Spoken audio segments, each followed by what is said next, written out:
Hello, everybody. Welcome to the Red Devil Experience. Hope you're doing well. My name is Eric. We got the latest Manchester United news and updates, specifically surrounding the transfers.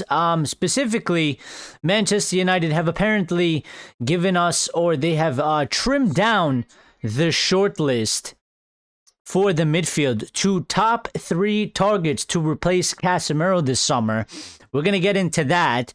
We got a little bit of news surrounding Kobbie Mainoo's contract updates coming from Fabrizio Romano. I think many people will be interested in that. We do also have the latest updates as well on Bruno Guimaraes, who is separate from the update around the midfield shortlist to 3 potential replacements for Casemiro this summer.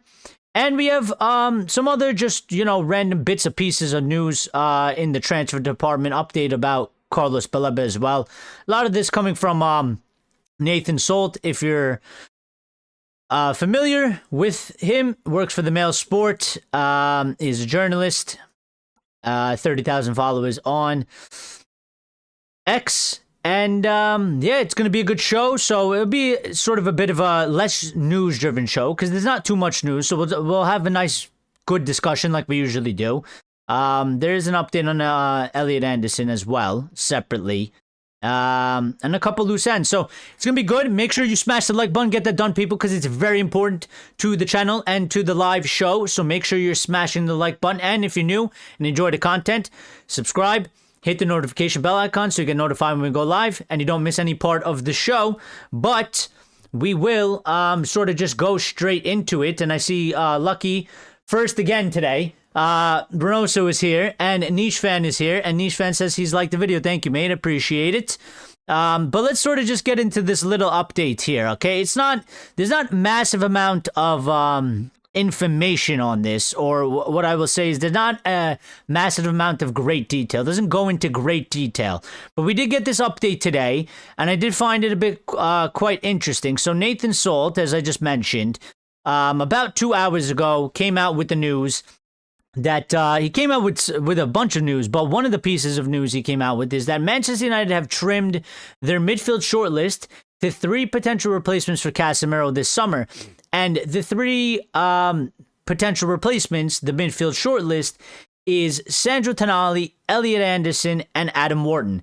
Those, according to Nathan Salt, are the top 3 potential replacements for Casemiro. So no mention in this part of the update of Carlos Baleba. Bruno Guimaraes is not in the conversation for this either. And there is a separate update for Bruno Guimaraes.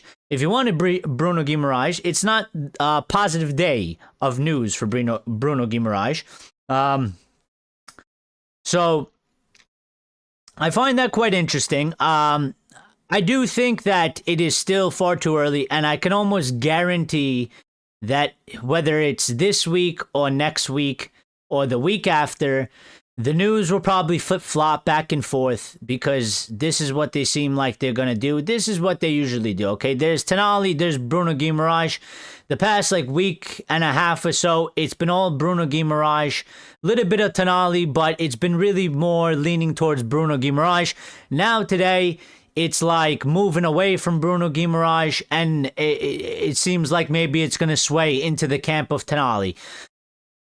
More as the favorite. So we're going to see how that is. Obviously, Elliot Anderson is, we discussed it yesterday, he's the top priority for us as it stands from the reports, okay? And this has been sort of been reported for, a couple months now. So it's sticking around, it's staying. I don't expect it to go anywhere until, something actually budges, which in my opinion, it's listen, it could happen at the end of the season because Manchester City are involved, and Manchester City, they don't mess about, and they can move, okay?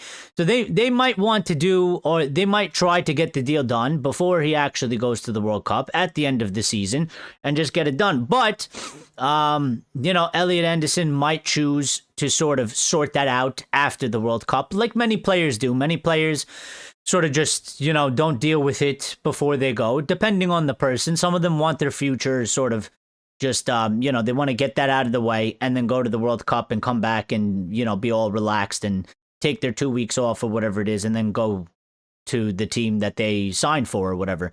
Some people or some players, they, rather just deal with it after, just finish the season. Maybe there's not enough time. Maybe they don't want to deal with it before. They want to focus on the internationals, especially because this is a World Cup year.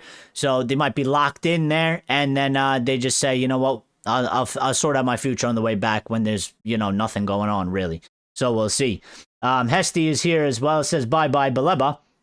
And Niche says, Ben Jacobs is nothing more than a client journalist at this point. The idea he actually believes anything Ineos is telling him insults my intelligence. Salt is on exactly the same vein. Well, maybe so, but unfortunately, we sort of have to rely on these guys to a certain extent because they are the ones that do give us the news. So, it's sort of our job to take what they report and, ultimately have a discussion about it. I mean, I don't buy everything that Ben Jacobs says. Ben Jacobs says a lot of things that he words as if it's some sort of inside information, but they're really more so opinions. And it's not really so much so what I would call in facts. So Nathan Salt, I know a little bit less about him. I know that he, reports and he's a journalist, but I haven't really watched him. I don't really hear him, like voice-wise or video-wise. But I do see him, report stuff, and the aggregators do put him up. So, and this aggregator that I follow, I think that they usually put up, at least, credible sources to a certain degree. So, we'll see. I mean, he has more updates, so we're going to get into this because he had more updates on a couple different players. And it was along with Chris Wheeler, which I know Chris Wheeler, and I know he's not everybody's favorite cup of tea, and there's obvious reasons for that. So, it's blatantly obvious Anderson's going to City. I love your channel, but I can't believe a man of your intelligence is entertaining any of this. Well, I mean... I don't really know what to say. I mean, he could be going to City, but nothing is done, and it's still open. So there's a discussion to be had. I mean, you could say it's blatantly obvious. I think that's the easiest guess you could possibly make because it's Manchester City, and there's Pep Guardiola, and they're probably, you would say, in a stronger position than us. But nothing is done, and there's no done deal, and until it's officially confirmed, then we're going to talk about it. So, Ineos don't want to spend anything. We will get Baleba and absolutely nothing else. They will drive their price down on Baleba as much as possible. Well, I mean, you do say that, but I don't believe that, and I don't think they can do that. So, I would be very surprised if we only get Baleba. If we only get Baleba, just right off the season. That's all I'll say to that. If we only get Baleba right off the season is over before it even starts. So I don't really believe that. I'm looking towards last summer. They spent money, a decently good amount, especially when we weren't in Europe. Okay, they don't like to spend money in January, and it's very Glazerish, sure. But they have spent money in the summer. They've done well. In my opinion, so far, when they've gotten to the summer, I like the profile of player that they're going after. So I do expect them to spend some money, and I do expect them to get more than just Baleba. I do. And I could be totally wrong, and if I am, then I am. But I don't. I just don't see. I just don't see how they could possibly cheap out on the midfield. There's not really an out. The only out that they have, in my opinion, is not selling Ugarte. But at the very minimum, they got to get 2 midfielders in. I think they will do so. Because we're not really touching the attack. We might get a left winger. But all indications seem that left winger will be on the cheaper side, so it's not going to cost us a ton of money. We were apparently going to sign Semenyo, and we had 60 million, and we didn't spend it, so there should be money there. And we're getting a ton of money in, so they can't fully cheap out. I mean, they can, but it won't be good optics for them, and nobody's going to buy it, whatever they try to sell, so I don't really think they have an angle for it. Really, there's no really excuse. We're going to finish in at least minimum top 5. We're going to get Champions League. We got money for Rashford coming in. We got Casemiro wages. We got potential Mason Greenwood sale. We got money from Rasmus Højlund. We got a potential Xerxes sale. You know, we should be spending money. So I think we will. I don't like Trump's politics, but I use him as an example. He said he was going to build a wall. It would have cost 14 billion. No new wars, no war, Iran, etc. I don't believe we ever went in seriously for Semenyo. Well, maybe we did, maybe we didn't. I mean, we don't really know that, do we? We don't work for the club. So, you know, we were linked to him. A lot of times we are involved in some sort of case, some way. How seriously? Maybe not that seriously, because maybe the indication was he didn't give us a strong indication and it was towards City. But if we do seem up that we are going to try and challenge for Elliot Anderson, for sure. Because the story is staying. And I don't know. I think, listen, if you know you're not going to get him, if you know you're not going to get him, or you're not really in for him, well, I think the smarter decision would be, I don't know, start putting it out to the journalists and start distancing yourself from it, because I don't think it's a smart thing if you're not really interested in him, or you're not really, or you don't have a good indication that you might be able to get him, because when you don't get him, obviously, then it's going to be bad for you and for the club, and sort of bad PR. So I think that's kind of dumb if they do that. So I do think that they are seriously going to contend for him. Whether we get him or not is a totally different story. And it is a bit hard because, again, they have been the more consistent side.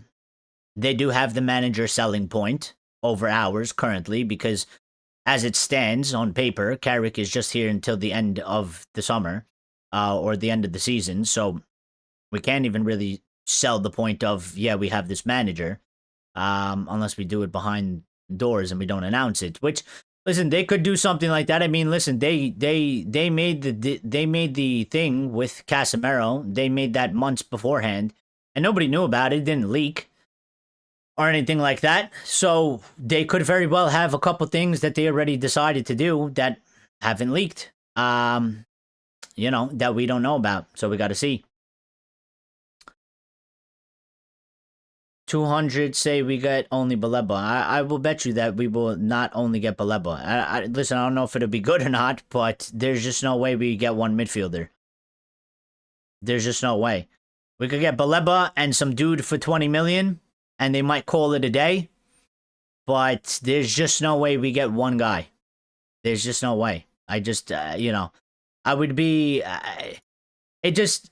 I mean, listen, there is a way, okay? Like, it could happen, but I'm just saying, like, if they were to do that, then what is the point of anything and everything? Like, we might as well just nobody show up for next season because we're going to get obliterated. They might as well just sell their shares and leave. So they might not be the most competent people, and maybe their first agenda isn't actually giving a shit about Manchester United, and maybe it's making money. But even if that's the case, it doesn't make sense if you do the ultra bare minimum, which is like nowhere near close enough, which would be signing one midfielder in Carlos Baleba. That's why I don't believe it, because it's like, you can be sort of incompetent, you could be bad at your job. They're not that incompetent. They've made some decent signings. You know, they've spent some money. They haven't done it in January, but they do it in the summer. So I don't think we will be there. I don't think that'll happen. They will say, oh, we're keeping Ugarte and now we've got Baleba and giving Kobbie a new contract. We're all good. Yeah, but you can't survive with three midfielders. We have three midfielders now, and we can't survive. And in all indications, all the reports that's being given to us is that we are going for two midfielders. So, listen, last year in the beginning, we were told we were going to go for a number 10, a striker, and probably a midfielder. And then we started getting reports that we're going for two number 10s and a striker, and that was true. And that's exactly what we did. So, the reports aren't always false. The reports aren't always wrong. they're not always right, but I think it probably fits more into my thing where I would go one step deeper, and I would say we need 3 midfielders, and Ugarte needs to be sold, and the cop out would be they just keep Ugarte and they sign 2 because they don't want to spend for 3 or they can't. They just can't do it. They just can't figure out how to do 3 deals. They don't have the money for it because maybe they're going to go and get a left winger and somebody else. I think that's the cop out. We're not trying to win anything. It's about milking us dry. We might not be, maybe so, but to milk us dry, you have to keep us at a certain level. Ultimately, to milk us dry, you have to keep us at a certain level. And if you sign one midfielder and you let Casemiro go and you keep Ugarte and you have Mainoo for next season, we're going to drop out of the top 4. Potentially might not even make it in the top 6. We won't be in Europe again, and that doesn't really go into the plans well of milking us dry because they're going to lose money. So they at very least, if it is about milking us dry, they at very least need to spend money to make money to some degree, because you got to keep us in the level of at least keeping us in the top 4 because they want the Champions League money. They want the money from Adidas. So it can't just be like they're going to scrape the bottom of the barrel every time. They can't really do that. They're going to say the academy players will fill in. That was the rhetoric during AFCON. And the academy players will fill the gaps. Well, I don't really feel that way. But because I mean, if you look at the academy players, I mean, they're not even really given a chance. So it would kind of be sort of a full turn in that case. A lot of them aren't even getting opportunities, specifically this season, and they're saying because we don't even have enough matches to do it. So, but yeah, I don't think so. I'm not buying into that right now. There's a full summer. We got to wait and see. United will always spend some sort of money, and something will happen. So I think we'll get minimum 2 midfielders. I would like 3, but I don't think we're going to get 3. But I think 3 is a stretch, and it's not in the reports. So they won't let Tonali come to us for less than 90, 80 million. For Ineos isn't paying that. Well, they could pay that. They just paid about 70-something million and 80-something million for the players that we just got. So why wouldn't they do so? They could very well do so. And I mean, I would expect them to do so because they didn't spend any money in January. So if you're not going to spend money in January, you should be spending a good amount on the summer. Who's your 3 midfielders? My 3 midfielders I would go for Elliot Anderson or Bruno Guimaraes.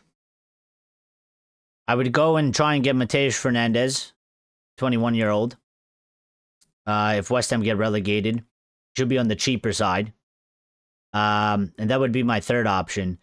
Realistically, I would spend a lot of the money, and I know we could do it, but I would try and get Bruno Guimaraes and Elliot Anderson. If you can't get Bruno Guimaraes and Elliot Anderson, then Tonali and one of them, or Adam Wharton. Any of those guys. Any of them.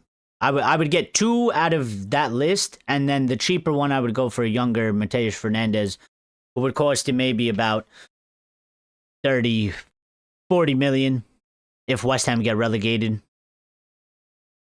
And those would be my 3. He would be a 21-year-old. I like Matheus Fernandes, and I think it would be a good buy.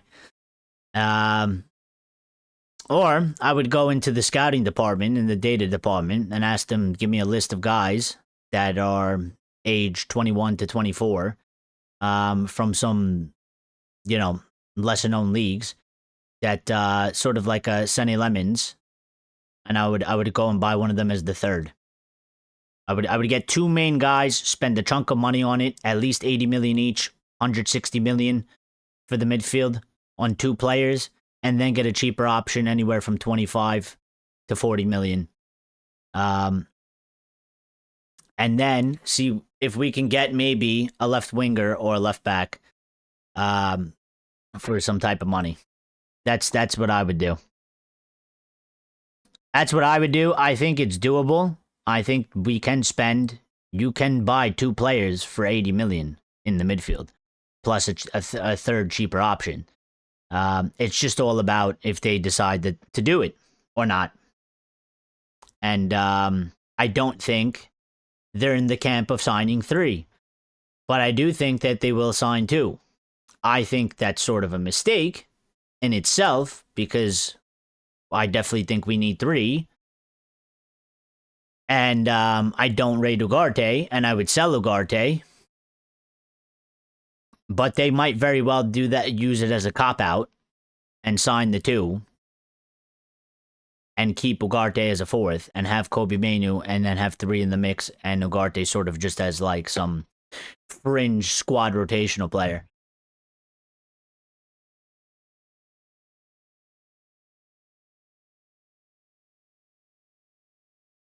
You don't have to give me anything at all. Those names are great, but we as fans are being gaslit into believing we're getting any of them. Well, listen, we could end up with like, I don't know, João Gomez and Angelo Stiller or something like that. I don't know. They're not the top names on the list. Could happen, but I'm not as dark as you on this right now. Okay, I've liked what Ineos have done in recruitment since they've come in, at the very least. I don't like all the things that they've done in general, but I've liked what they've done with the player recruitment. I think they've gotten good deals and good players. They're not going to get everything right. They haven't got everything right, and I don't think the Xerxes signing has gone well. And neither has Ugarte. But I do like Sesko. I like Cunha. I like Mbeumo. I like De Ligt, but a bit injury prone, but I do like De Ligt. So I do like that change that we've gone from. And we'll see how it goes. So we have more money this season. We're in a better standing. And we should have a better transfer window this summer than we did last summer. And I thought last summer was pretty decently good. It wasn't amazingly over the top. It wasn't like, go crazy, but I thought Cunha was a strong signing and Mbeumo, and I liked Sesko. I liked Sesko before, and I like Sesko now, so I like those guys. And Senny Lemons was an excellent piece of excellent buy, excellent. And we should do like 5 more of those in different positions, or at least try. Baleba Gomez at the very best. I'm not trying to be dark, just realistic. They sacked Almarine without backing him. Well, they sacked Almarine because he said bad words, right? So, about them. So, I do agree that I didn't like that whole thing and that scenario. And, but also, like, at the end of the day, that's their fault anyway, because they made that decision, and we talked about this forever, and we said, listen, if you're going to bring in that type of guy to play that type of way, you better have the money to do it. And clearly, it was a shit plan. So now it's a different plan. It's not going to cost as much money as it would have had to under Ruben, because we would have needed to change a lot more. If Ruben was still here, we needed way more than midfielders. We would have needed to change a whole lot more, and it would have taken a lot more time. And I think that's why they were already thinking about reverting back to type. He came out in the press conference, said what he said. I don't disagree with what he said, but he lost his job because of that, so. Yeah, he said bad words. Like, he said bad words about them. Like, he talked negatively about them. I'm not saying he didn't tell the truth. I do say he did tell the truth, but in their eyes, he said bad things about them, so they sacked him. That's all that was. That's all that was. How would we have needed more players under Almarine? Because the reason why is, if you look at the way the team was trying to play for his system, we need the majority of the squad was still very tailored or more suited to playing a 4-2-3-1, which Ruben Amorim doesn't do. And his 3-4-3 or 3-4-2-1, you need very high quality skilled players in a lot of areas, because when you push up and when you have the ball, it is very high risk. And if you lose the ball, you are very exposed, which is why we were giving up a lot of goals, because we don't have the midfield, and the defense was suffering as well because of it. We don't have the specifics for it. So it would have taken a lot more money to buy higher quality players, and we can only do so much at one time. So it was their mistake for doing it. It's the same reason why Liverpool did not hire Ruben Amorim. Okay, Liverpool had the chance to hire Ruben Amorim. They interviewed him. They didn't hire him after Klopp because they literally cited the same things. It would have been way more expensive, and it would have taken way more longer to transform the team to play in that system from the players they had. And it was the same case for us. Now, my whole argument was, if you make that, well, then either give the guy more time or give him the money. And if you can't give him the money, then you got to give him more time. They did neither. So, but the direction has changed. And it's a different sort of situation now. We needed 2 midfielders under Amorim. No, we didn't. No, we didn't. We needed more than 2 midfielders, because we need more than 2 midfielders now. So they would have got him 2 midfielders. If we got into Champions League, we wouldn't survive playing like that with 2 midfielders. And we didn't, and Kobbie wasn't really included in this. So during that time, because Ruben said that he wanted him to stay, but Kobbie didn't really want to stay. So if we lost Cass and Kobbie wanted to leave as well, we need more than 2 midfielders. We needed wing backs because our wing backs weren't good, and we needed another center back as well playing in that formation. And the level of quality of player that we would need for that to actually come off and play the way it's supposed to play and succeed, we would have to spend a lot more money. So, but let me get back to my updates. I lost this here. What did I do with this? So, Bruno Guimaraes updates, okay? Come from Nathan Salt. Ahmad was a good wingback with Mbeumo and they were cooking, okay? And that's 2 players out of 11. What about the rest of the team? What about the results? What about the team performance? Listen, it's no coincidence that you get a guy like Michael Carrick, who has minimal coaching experience as a manager, that knows the club, but plays a 4-2-3-1, and the team plays better and gets better results. It's because the team was still majority built for a 4-2-3-1, which is what we were doing for like a number of years. So I agree that he didn't get fully backed to the extent that I would have liked him to get backed, but that day is over and it's done, and it's gone. Now they've fallen off a cliff. Well, players go out of form as well. So I mean, the team as a whole is getting results and getting points. We are the best performing team in the league of 2026. So Mbeumo and Ahmad might suffer, but the rest of the team as a whole, in terms of performance and getting results, is actually accomplishing something.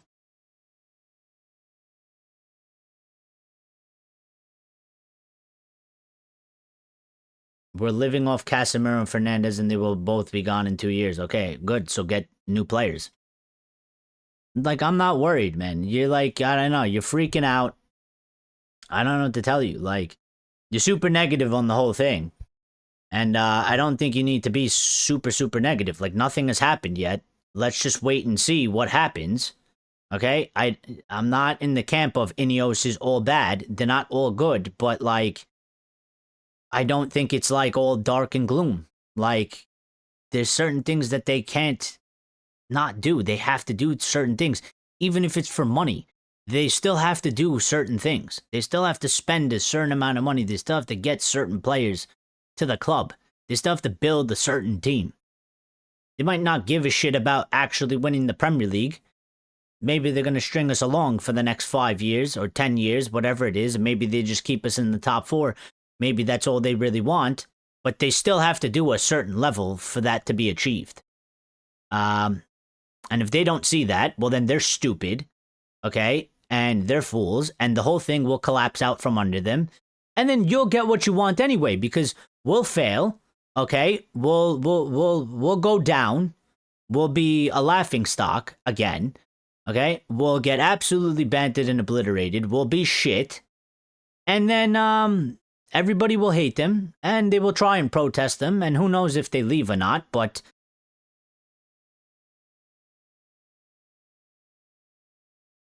I'm giving you a $200 super chat if we get any of those players you mentioned. Well, the bet was we're gonna get more than just Baleba, okay? But if you want to give me a $200 super chat if we get any of the players I mentioned, you could do that too. But we do have updates here, okay, about Bruno Guimaraes, and I guess this is not good for my case, but Nathan Salt said it's unlikely that Manchester United will try to sign Bruno Guimaraes. Newcastle are determined to keep him.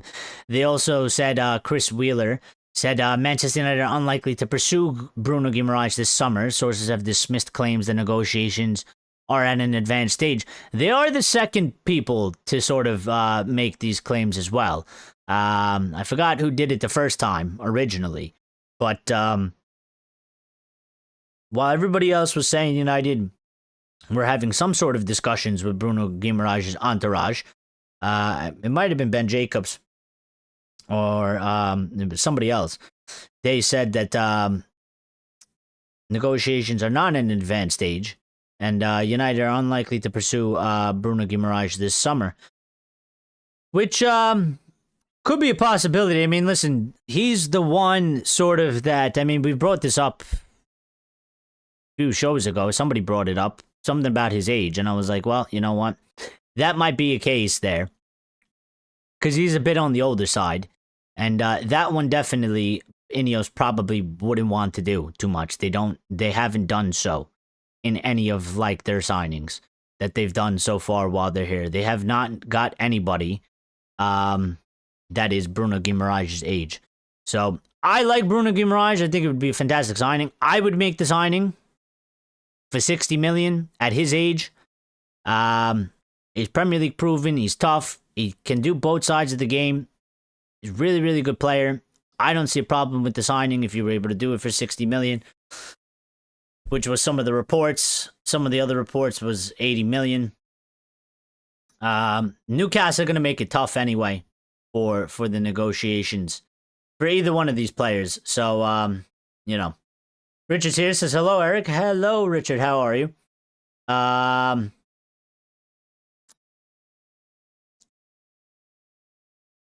We also do have a couple of slight updates. Where is the Baleba one? So, Nathan Salt. This is all Nathan Salt today. Nathan Salt Day, I guess. Carlos Baleba is being considered separately from the 3-man shortlist to replace Casemiro, Sandro Tonali, Elliot Anderson, and Adam Wharton. Instead, he fits into the second midfielder category for Manchester United. Well, there is your second midfielder update. And it may very well be Baleba and then one other guy. You know, I do think it would be kind of... it would be... I would love it if you could do like a Tonali, Elliot Anderson, or a Tonali and Wharton, or an Elliot Anderson and a Wharton. I do think that that's a bit over the top probably for these guys, but I do expect 2 midfielders to come in. So it could be Tonali and Baleba, or Elliot Anderson and Baleba, or Wharton and Baleba. I do think Baleba is probably the one that's the most likely to come because, again, he is like Cunha. He's like Mbeumo. He wants to come to us. I don't think there's not a lot of competition for him. It seems like, although I would say there's no way that we are the only club interested. I'm sure there's other clubs that are interested, but maybe not as seriously as us. And maybe he has probably just put it out there that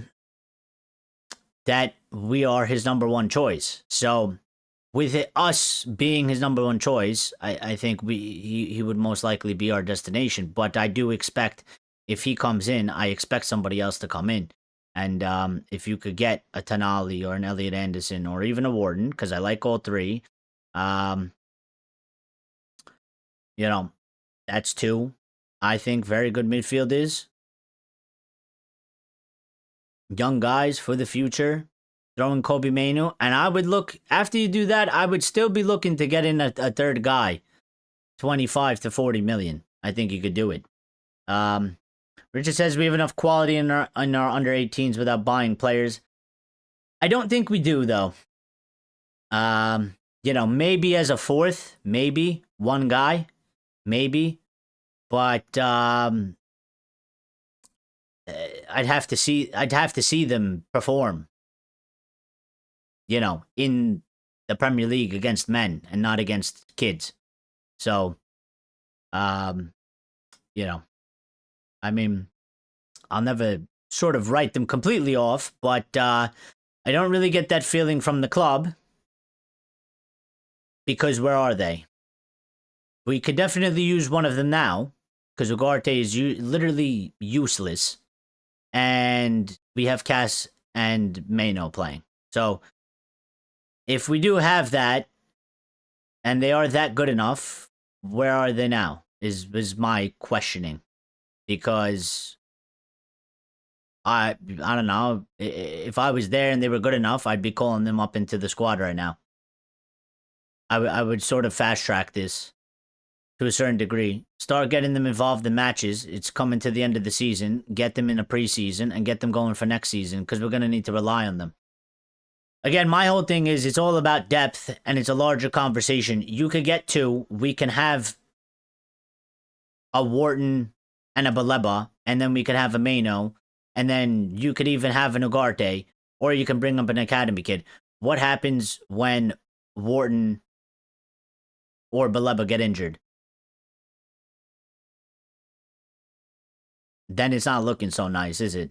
When we're going to play first Bayern Munich in a Champions League group match,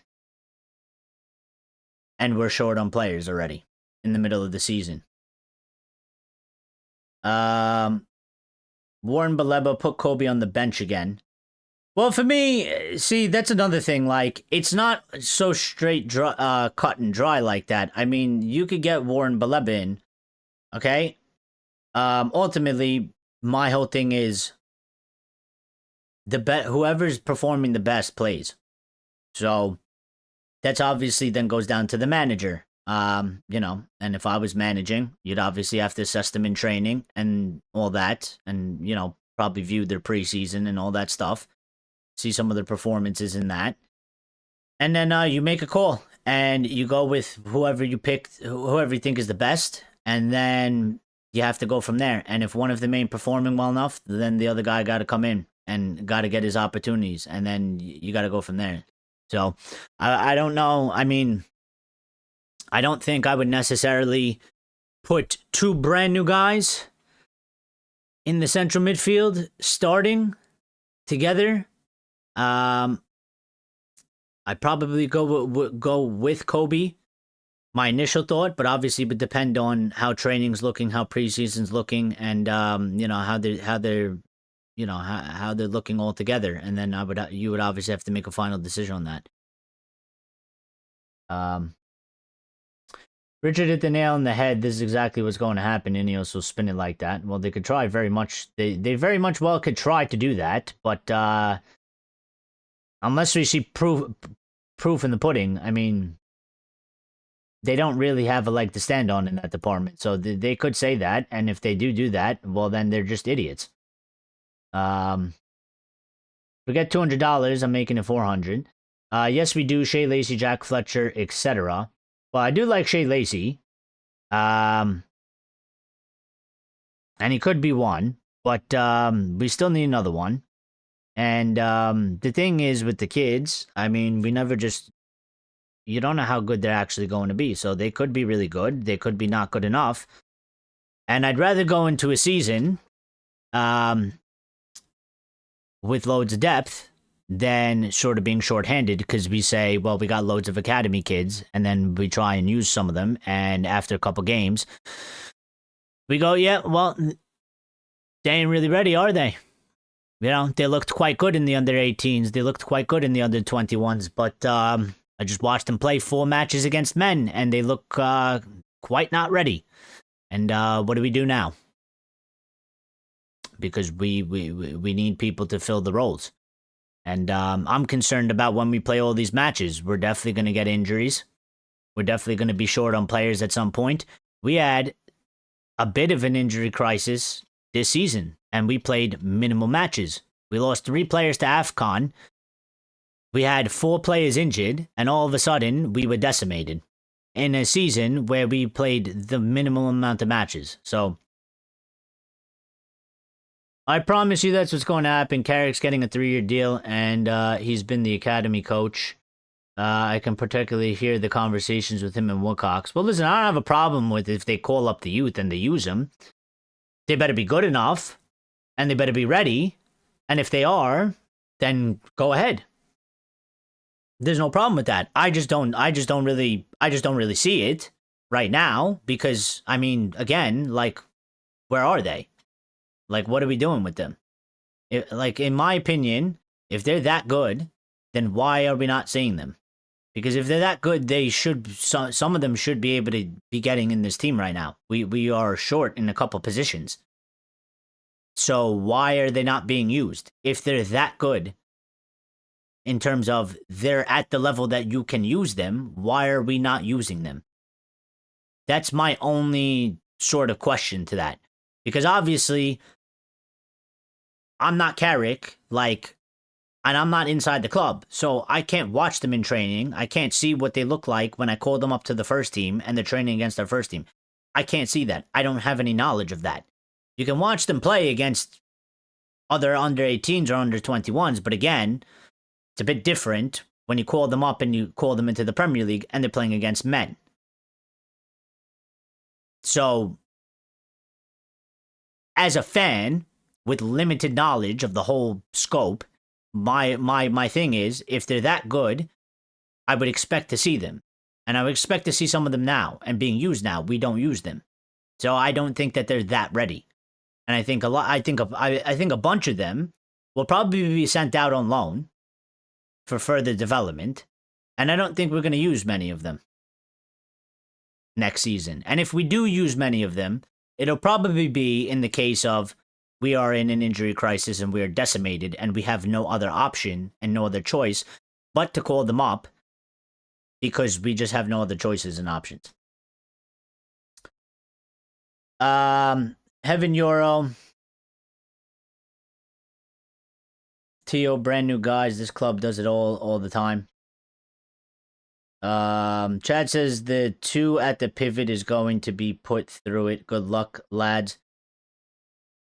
You think so? Wilcox is gassing up Carrick as we speak to get the kids in. Richard says, I'm fine with Michael.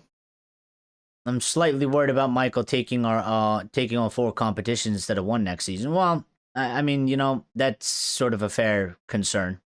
Okay, and listen, it's gonna come sort of with if Carrick stays. Okay. But this is where I think Carrick gets like brownie points, okay? And I'm not like trying to be like disrespectful or anything like that. What I'm saying, what I mean by brownie points is if you got somebody that's not Carrick, that doesn't have a connection to Manchester United, let's say like Ruben Amorim, who is essentially, I'm not going to say they're like the same level as manager, but they are a same level as manager. They're 2 young guys, inexperienced to a certain level, okay? They were 2 different players, but as managers, they're very similarly inexperienced to a certain degree. Well, Carrick will get more leeway from everybody because he's Carrick and he's connected to United. So when Carrick has struggles, difficulties, or makes fuck-ups, there's a lot more patience with Carrick than there is or was with Ruben Amorim, because Ruben Amorim is an outsider to a certain degree, okay? And people gave him a lot of chance. Now, a lot of bad happened with Ruben as well, so he sort of burnt a lot of that, I guess, leeway with a lot of people, all right? But Carrick will get a lot of sort of brownie points in terms of, like, he might struggle next season to do 4 competitions. He's never really had to do it as a manager. He's done it as a player.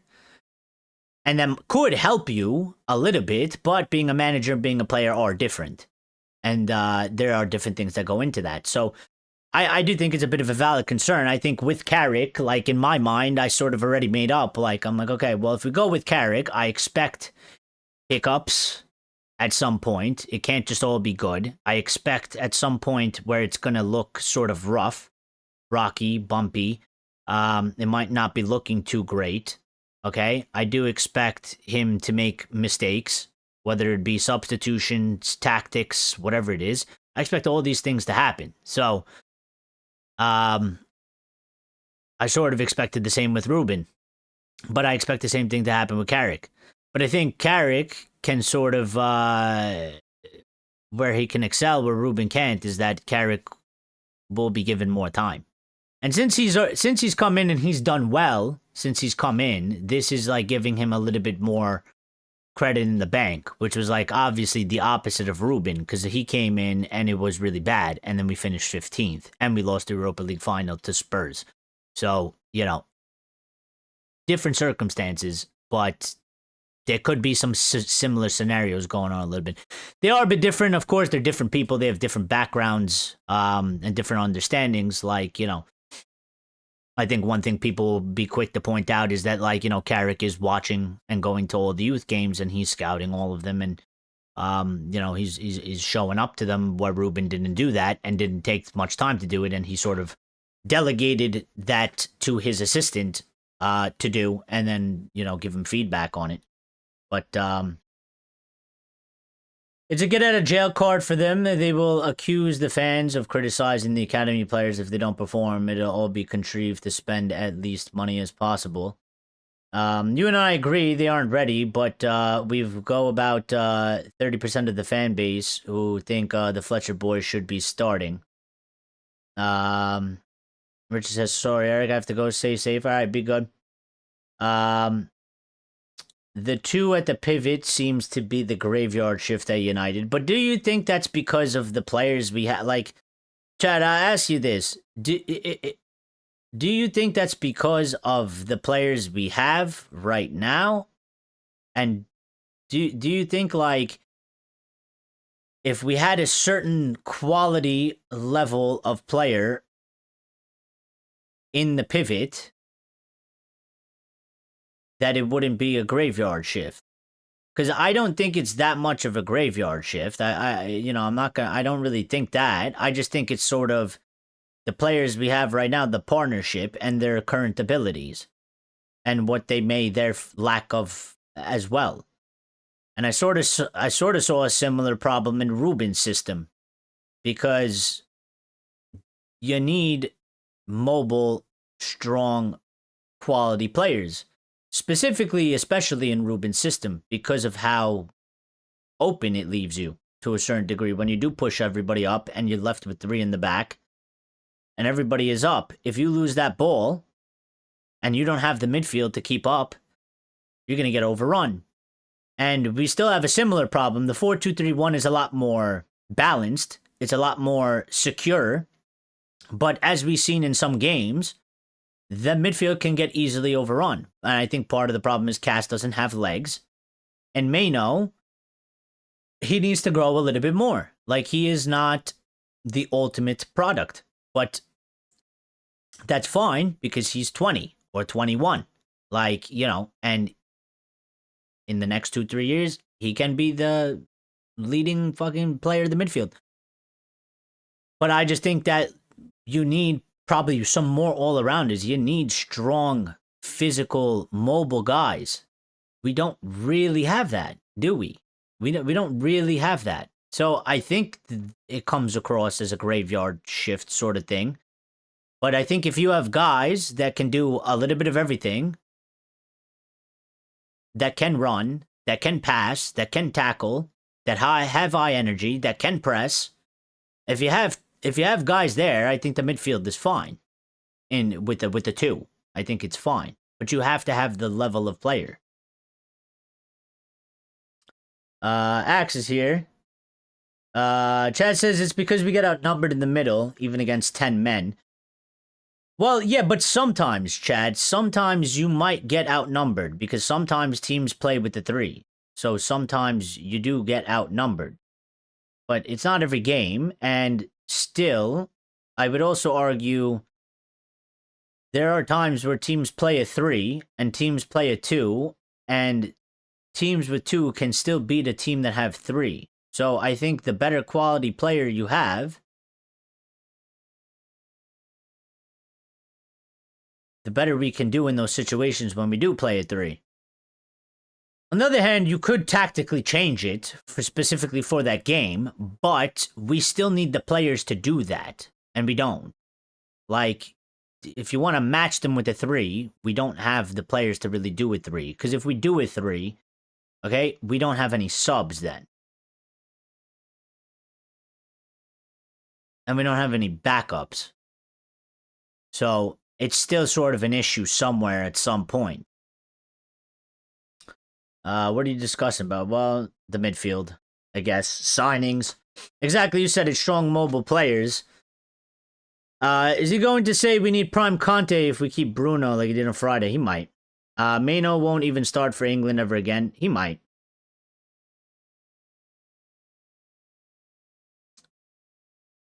He might. I think we playing more a 4-4-2. If you look at us on the defense, Bruno is next to the striker most times. And on attack. Well, the thing about Bruno is that he's the guy, and he's always been this for, like, you know, Carrick. And I think this is part of the problem as well, which I think leads into we need the midfielders with the high energy that can also press. Bruno is the guy that initiates the press. He initiates press under Carrick. He initiated the press under Ruben. He initiated the press under Ten Hag. And he even initiated some sort of a press under Ole Gunnar Solskjaer when he came in. Bruno is always the guy that they pick to initiate the press. I think that's sort of a problem because how can you have 4 different iterations of squads of managers and we're picking the same guy to initiate the press? And I know what you're talking about, that it's more of a 4-4-2 because Bruno is up there. But Bruno is up there because we need somebody to help initiate the press. The midfield can't really do it, which is why Kobbie wasn't favored in Ruben's system. Kobbie is not the fastest guy. And I think that's a big flaw in his system. Because if you have Cass and you have Kobbie, it's a bit kind of slow. And it's a bit sort of lacking of energy. And it's not an indictment on Kobbie, because I don't think Kobbie's got to be that guy. I like Kobbie's game. I think he needs to build on that, and I like his calmness, and I like his composure. And at times, he can be strong, but he's not consistently strong. Sometimes he's throwing people off the ball. Sometimes he's not. He's a kid, or he's on the younger side, and I get that. I'm not trying to crucify the guy.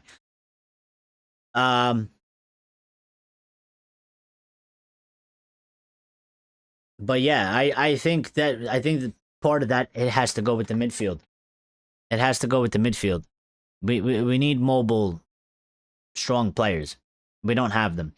If we get them, then I think it adds a different dynamic to the squad, and I think the team will look different. The midfield will look different. It'll feel different for sure. And then we just got to see how it sort of plays out. We always get outnumbered in the middle since McFred. City will have Anderson, Rangers, and Cherky. How the hell do you keep up with that? by playing. Well, listen, listen on paper, yeah, sure, but that doesn't mean that they're totally gonna dominate. I said we need a Conte type player. Mainoo starting at the World Cup, what a joke. I mean, he could. Listen, I don't know. Tuchel. I mean, he just got back into the squad, right? So, he does have a little bit to go from there. But, he did it once before, so you could do it again. I don't see why not. And again, if he's playing well, and he's performing well for England, then why wouldn't he be able to? Mainoo is a Serie A player. I wouldn't say that. He's 21. Bruno is the most severe ADHD in the squad. Oh, well, you could put it that way, I guess. We don't need to press until the team with the ball is on the wings because that's when they have little space. I agree with your analysis, but Casemiro will leave and Mainoo will improve. Well, Mainoo, I do expect Mainoo to fully improve. That's not, I don't really think that's an issue. And I also think it's good to have sort of different mixture as well. Kobbie doesn't necessarily have to be that guy. And I think you could add into balance. Like, he doesn't have to be the guy with the most energy and the pressing master, okay? He doesn't have to do that. He could be sort of the calm, composed, collected one. To a certain degree. But the mixture that we have right now is not ideal. So if you get some high energy guys in who could do both sides of the game, then you can start mixing up the squad a lot better, or the midfield specifically, and you can start changing it up for different opponents as well. So, I think we need that personnel in. We do. I think it'll make a difference. 3 beats 2 unless we park in the bus and playing counter-attacking football.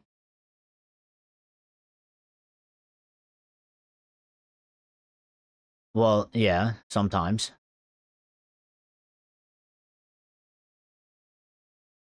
Why are people commenting like this? Have we lost Anderson already? Well, Niche doesn't believe we're gonna get Anderson, and he's very well, he doesn't like Ineos like you, but he's very dark on the whole thing. He doesn't believe anything that we're being told. He doesn't believe we're gonna get anybody of any sort of significance. He has absolutely zero belief in Ineos, which is fine, but I don't think it's that dark, and I think we will get something done. And I think we're going to challenge for Elliot Anderson. I don't know if we'll get him. I've been saying I don't know if we'll get him.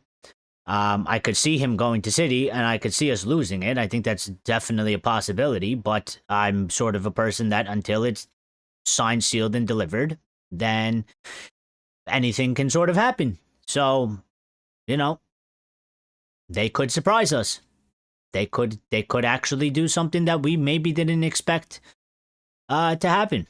It might not be likely, but there is a possibility. If he hasn't made the deal happen yet, and it's still there on the table, then I will see. Anderson is already at United unless Chelsea come in. The reason everyone wants Anderson is because he's high energy and strong as shit, press resistant. Yes, and he does both sides of the game as well.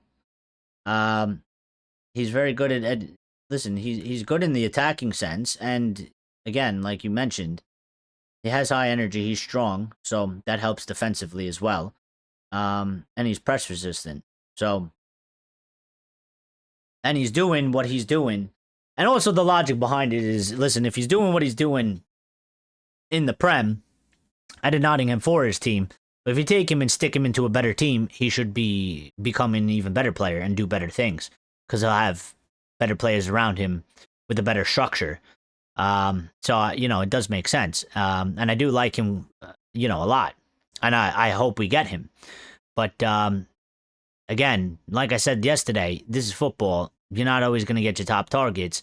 If we lose out on him, at the very least, I'm encouraged at this moment in time, compared to the previous years, because we never used to have a plan B, C, or D. Okay? we'd end up getting a plan B, C, or D, but after we panicked and didn't know what the fuck we were doing. So at least we have some sort of a list going on here, and there's a lot of good options there. You can rank them all you want and put them in S tier, A tier, B tier, and C tier, but I do like the candidates that we are being given for the midfield that we have been given so far. The list that we have, anywhere from 4 to 8 players, I do think that all of them are pretty good players. To a sense, like, if we do sign them, I expect for us to improve. Obviously, there's different levels. You know, you're telling me Elliot Anderson and Baleba, and you end up with, again, I would say like a João Gomez and, you know, Angelo Stiller. Well, they could still do good. It doesn't feel as good. It doesn't sound as good. But I'm also open for maybe players surprising us. I mean, I'm willing to take a chance. Senny Lemon surprised me. I knew nothing about the kid, and I was very sort of worried about the signing. And he's done brilliantly. I think it was a brilliant piece of signing. So if they could do something like that, they could do something for the midfield. Or they could fuck it up. So, I mean, we'll see how it goes. We do have a stadium update, by the way. Okay? Small little update, little tidbits. Manchester United are aiming to have their new 100,000-seater stadium ready in time to host the FIFA Women's World Cup final. Colette Roche, or Roach, whatever her name is, I think it's Roach, revealed that Andy Burnham, who is the mayor of Manchester, has set the ambitions for the city to stage the final in 2035, a goal the club believes would be incredible if achieved. Well, to put that in perspective, that's 9 years from now. So...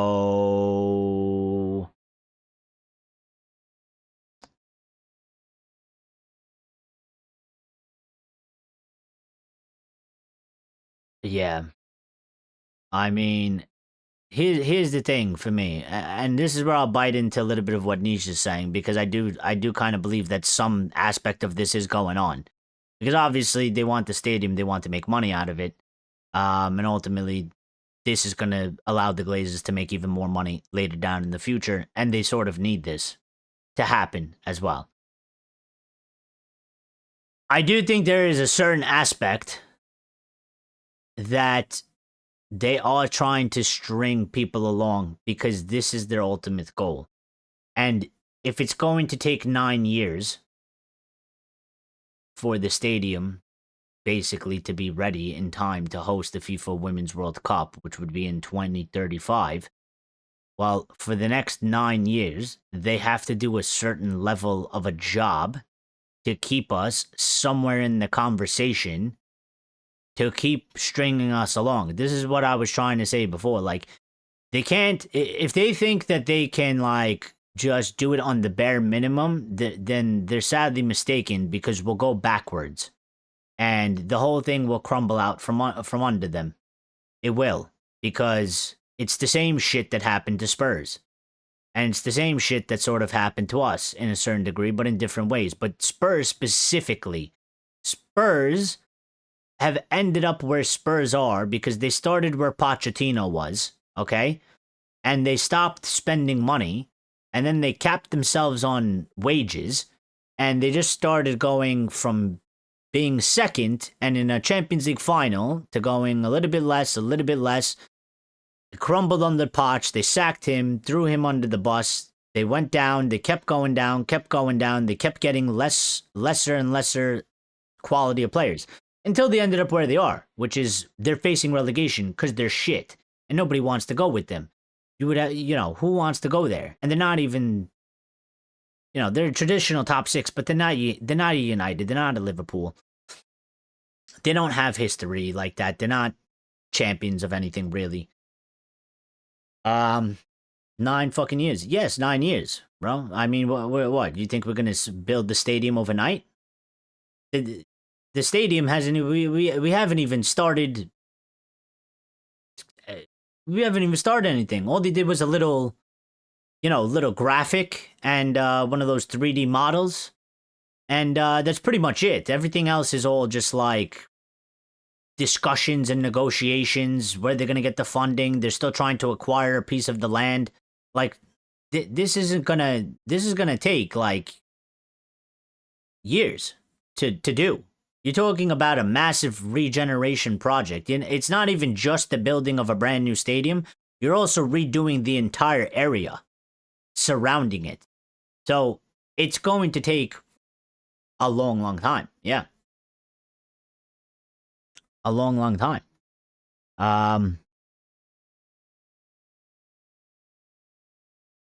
The average speed in the Prem is 31 kilometers, and Kobbie is running at 29 kilometers for now.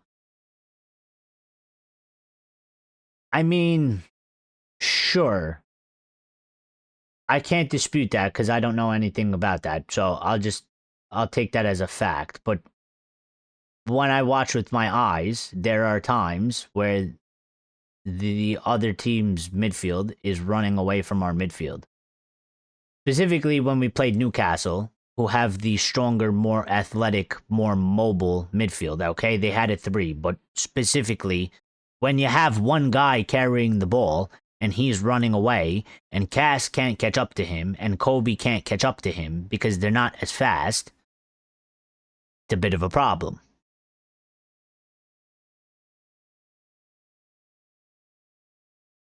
So, I'm not saying he's super slow, but I'm saying specific situations, there are faster, stronger midfielders. And if we give the ball away in a certain position in a certain area, if they go to counterattack us, our midfield currently struggles to get back and recover. It's all a load of bollocks. Well, to a certain degree, it might very well be. I've never not said that. But at the same time, I don't think that they can actually. They can't not do nothing. If they think, like, this is where I put it, like, if they think that they can do basically next to nothing, they're morons, because they won't accomplish what they want, because we won't get there. And they won't sustain. So, like, whatever their motives truly are, okay? And it's, like, up to debate, because you could be as cynical as you want it to be, you could be as conspiratorial as you want. I mean, they're not going to tell us, right? And we don't know everything. I mean, we're not in the room with them. But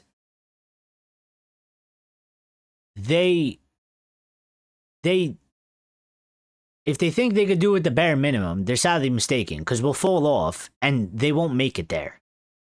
They won't make it. The whole thing will collapse out from under them, because fans are expecting shit to happen in the next 2 to 3 years, and you're going to have to hit a certain level. And if you don't, well, for Sir Jim, at least, I know the Glazers don't give a fuck and they don't care, but for Sir Jim and Ineos, I mean, they don't want massive bad protests against them. They don't want to deal with it. So, and in the meantime, if you have the protests, but also we're losing money now, and we're not making money, okay? Because some of the things that they did, all right, like, you can only save money on it once, to a certain degree. Some of it compounds over the next few years, but some of it you can only do once. So, if we're not consistently in a top 4, if we're not consistently getting Champions League money, they're going to be in deep shit. They're not going to make it to 9 years, are they? They're not going to make it to 9 years. Please, God, let Qatar buy us, please. They can do nothing. We can't stop the tourists going to matches. It'll be like Lazio and have any influence. Well, it probably will be like that, and probably by that time it'll be too late, and maybe, again, I said, listen, my whole thing on it is, if people want to do something about it, now would be the time. But the thing is, this is what it is. They have the fan base by the balls, okay? Because I think the biggest opportunity is, forget the fucking matches, all right? Go protest the building of the new stadium. Go protest the regeneration project. Go put pressure on the mayor, because he's a politician and politicians are fickle. They just want to go with where the support is. So go hit them there. But the thing is, some people want the regeneration project to happen because they live in that area and they think it would be a good idea and it's good for them. If that's the case, fine. Some people want Manchester United to have a brand new 100,000-seater stadium. So we're not going to get protests and we're not going to get resistance to the stadium, are we? Because you should be doing it now. But we're not. None of our fans are doing it now. The only thing that people are doing are complaining online, which does absolutely fucking nothing. Okay, so I think the opportunity would be now to halt it or to try and make it as difficult as possible, considering that they are still struggling right now. If it was up to them, they would have already started actually doing construction. They have a problem with the plot of land that they're negotiating over, and they have a problem with some of the funding because they haven't secured it all. This would be the time to start fucking up all their plans. But nobody is going to do anything, and they're ultimately going to end up securing all these things and sorting it out, and then they're going to move ahead, and then it's over with. And again, I think the only time we'll see the Glazers really leave this football club, it may be never, in terms of, when I say never, like, it just not anytime soon at all. And I'm talking, when I say not anytime soon, 20 plus years. Because there's just no guarantee they sell. People highly underestimate these people. I keep saying this, and people keep talking about, oh, it's like 2 + 2 = 4, and it's simple maths, and they're gone. And it's not, because it's never been, and they're still here, and they're still fucking doing things, and they're still finding out how to make money. They will only go once they deem to go. And they may never deem to do so, because a lot of these elite rich people, they keep their assets and give it to their children. Which is basically, I mean, it was Avram's. No, not Avram. Who was their father? It was their father's. He died. They took it over. Okay? Now you have Avram and Joel. All right? If they, and they're in like their 50s, so they got like fucking, you know, as far as we know, if they're in good health, they'll live to like 85 or something like that. That's another 30-something years. They can then choose to not sell it, and it'll go to their kids. And you also have the other Glazers with the other shares in it as well, so. I do think that there might be a potential of an opportunity to sell after the stadium is built.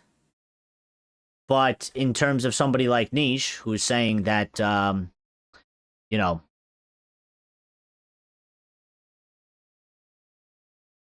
it's going to be sort of too late. You know, that's, I think that's the only thing. I don't even guarantee, like, I don't even feel so strongly on that.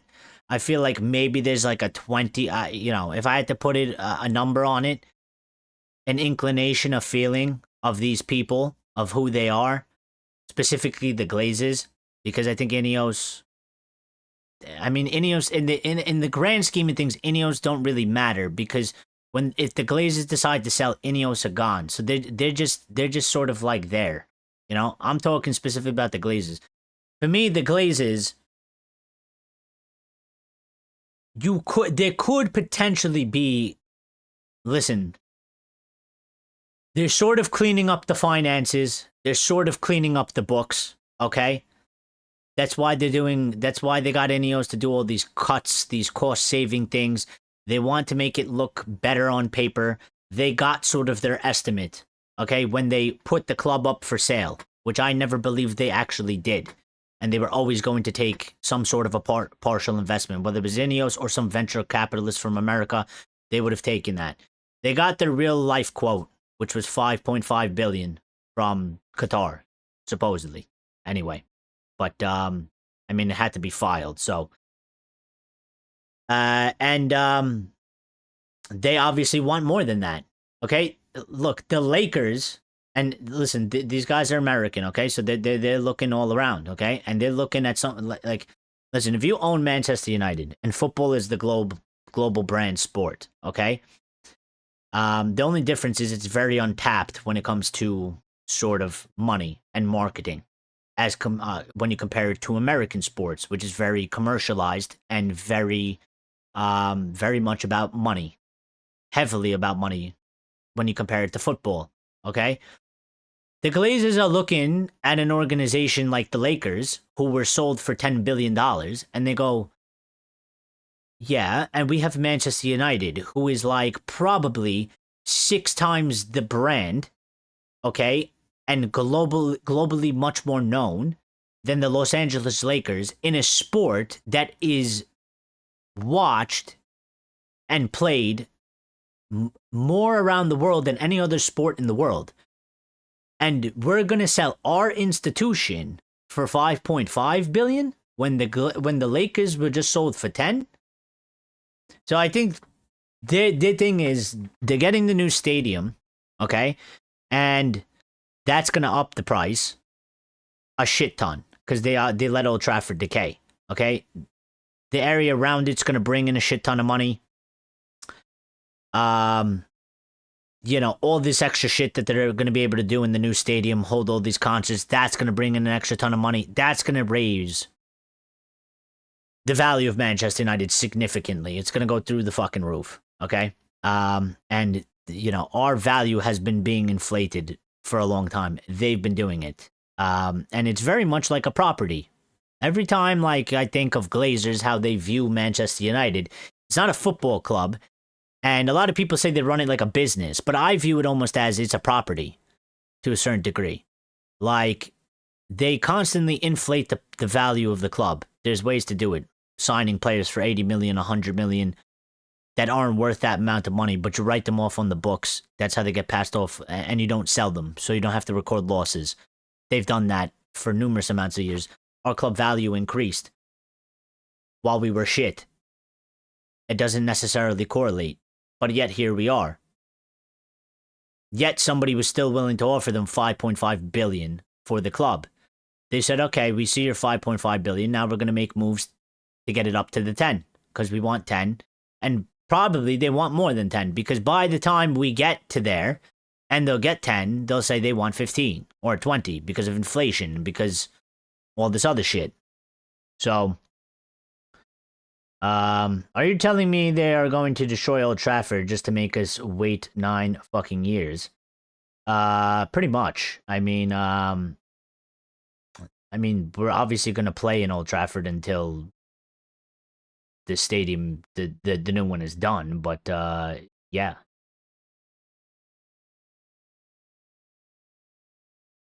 They want the British taxpayer to fund the new stadium. Ineos got the government to bail out their Scottish factory. Well, listen, I don't know if they're necessarily. I mean, indirectly, Niche, you're probably right because in the end, the people always pay. You know, they say that it's going to be some sort of privately funded. They're going to get investors for it, right? But in the end, people will pay because if you don't make money, okay, and you don't get a good job in the new area that they're going to gentrify in Manchester, you won't be able to live there because you won't be able to afford it. And only people with money will be able to afford it. And if you don't have money at a certain level, you will no longer live in that area and you will have to go and live somewhere else. And that will happen to a shit ton of people because it happens all the time. In any part of the world. It happens here in America, and it happens in any other country you want to do these things. There's always good and bads to these types of things. It's good, yeah, okay, you make the area nicer, but nobody talks about the negatives. Nobody talks about the people that live there for 20, 30, 40 fucking years, and all of a sudden, they can no longer live there because everything has gone through the roof because now everything's so expensive because everything is brand new. And we have to charge a lot more money for everything, okay? So those people will lose their homes. And I feel bad for those people because some of them, they may not understand this concept. they think, you know, oh, it'd be good, clean up the area and make it safer and make it modern. And like, yeah, I'm for that. And then later on, they find out, well, how am I getting fucked now? I can't afford anything. I can't afford the property. I can't afford to pay the taxes on the house. Well, how is everything tripled? Well, someone's got to pay for it. Somebody's got to get the investors back. Somebody's got to make the money back somewhere. And it's always the people that pay for it.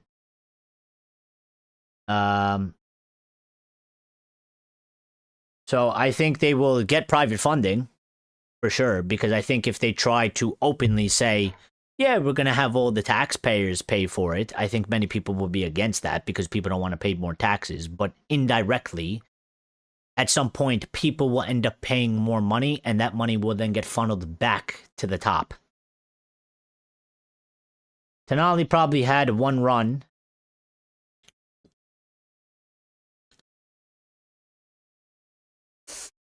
I did see Maguire run away from the winger that scored the winner.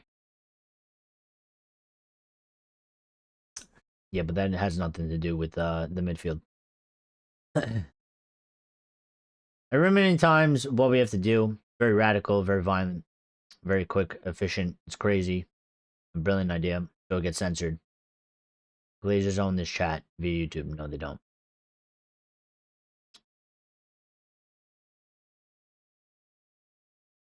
We're not getting a fan ownership model, and we are not taking the club back.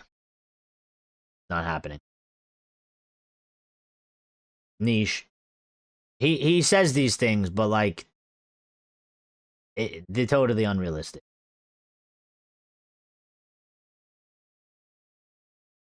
Exactly, constantly move the goalposts.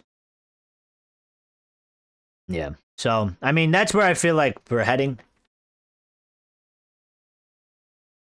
And that's where we're going. Because ultimately, I know the Glazers, they just want to make money. And they continue to do so. And this is what I keep saying. Like, everybody... Like, that's why I never believed when they put us up for sale. I never believed, like, people got really mad at Ineos because they were like, oh, they kept them there. And if it wasn't for them, they would be gone. And I never believed that, because they would have just went a different direction. They played everybody. They played everybody. They were always going to do a deal with Ineos. And if it wasn't Ineos, they would have just picked somebody else. Like, they were never going to fully sell the club. They used Qatar or Sheikh, whatever his name is, Sheikh Jassim. They used him.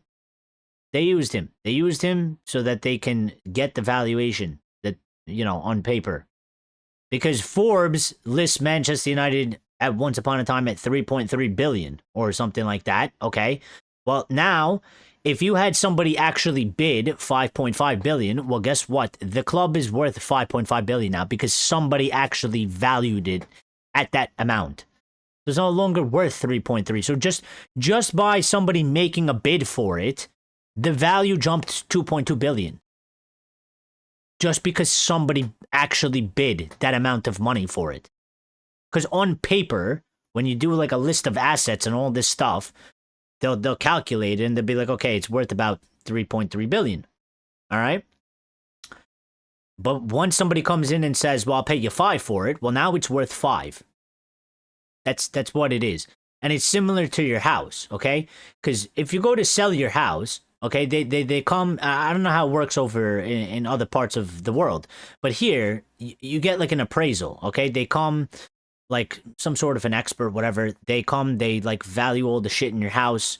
They look at the property. They do a calculation. They tell you your house is worth this much. Okay. So they could tell you your house is worth 600,000. Okay.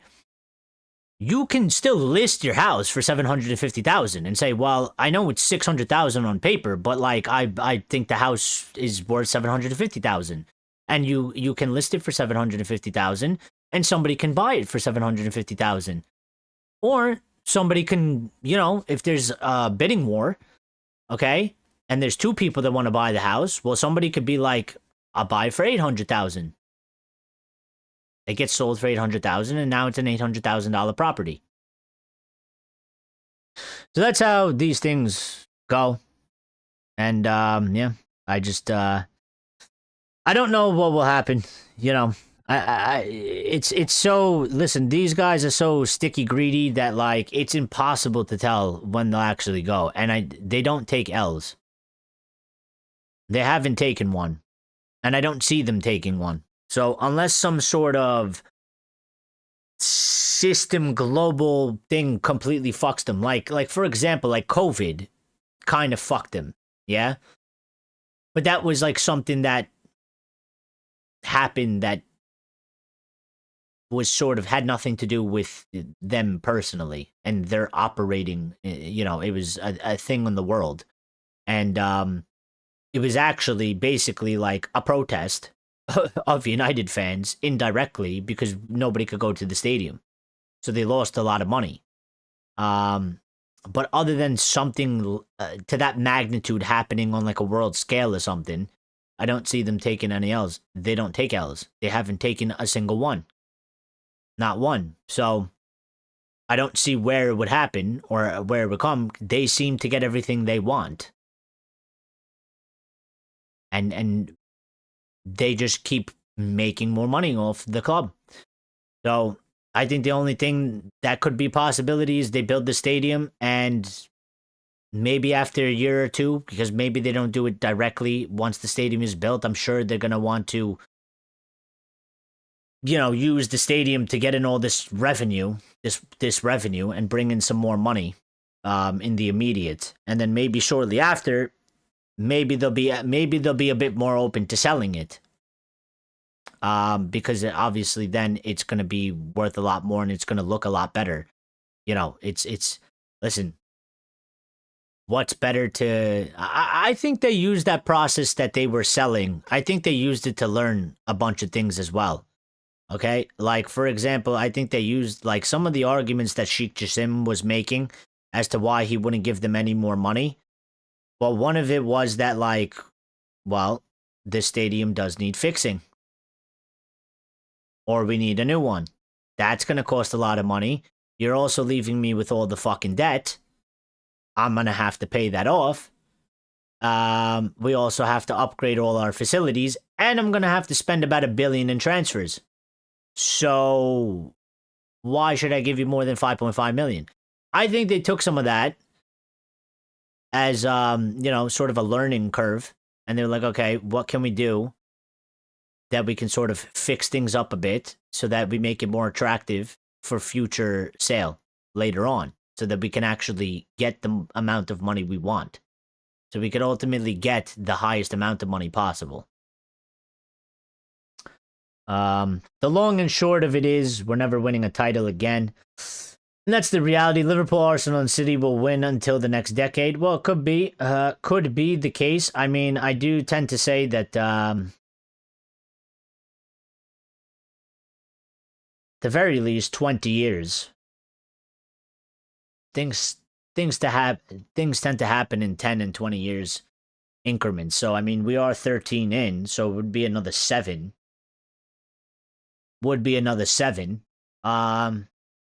So, you know, I don't know. I mean, doesn't look very likely right now, but you know, many people have been making the argument. I had an Arsenal fan tell me this, and they were like, if you sacked Ruben way earlier in the season and you brought in Carrick, you'd be in first place right now. And I was like, well, I don't really know about all that. Maybe, but maybe not. I mean, I'm like, you're going off of a fucking, you know, how many matches has he managed? 8? I was like, we were also in different circumstances. I was like, I don't know how would it have gone for Carrick when our players went to AFCON and then we had that injury crisis. You know, what would have Carrick done in that situation? How many points is he getting from there?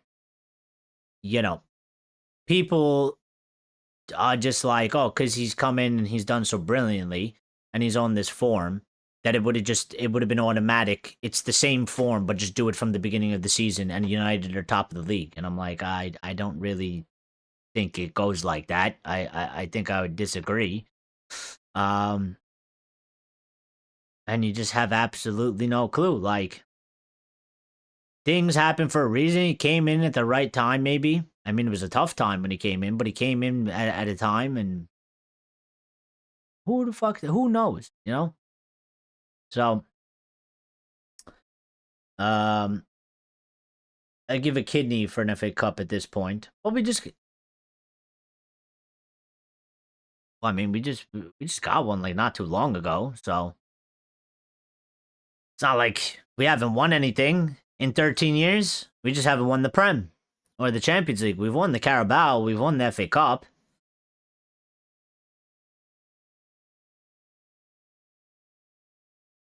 Ultimately, and I'm sure we'll win those again at some point as well. I mean, those aren't like, we've done it. We've done it in recent times. We could do it again. The Premier League is a different story, and then the Champions League. First of all, you need to be in the competition to win it. So, let's start there, and then, yeah, those are far away. They're making a new stadium and replacing the Barbie stand with the Bruno Fernandes stand. They have a Barbie stand. Yes, we should have a Bruno Fernandes stand. We should have a nice big gold statue right in front of the new stadium of Bruno Fernandes.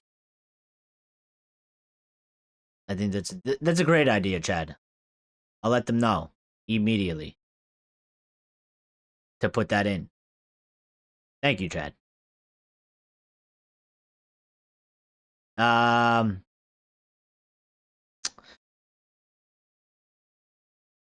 Rasmus Hoyland speaking here. Reading this for the first time, so I have no clue what he's saying, but I'm gonna read it. So I think he's speaking to Danish TV, yeah, because I guess he's on international duty now. So Rasmus said, if we look at the last periods at Manchester United, I didn't do well. I am aware of it.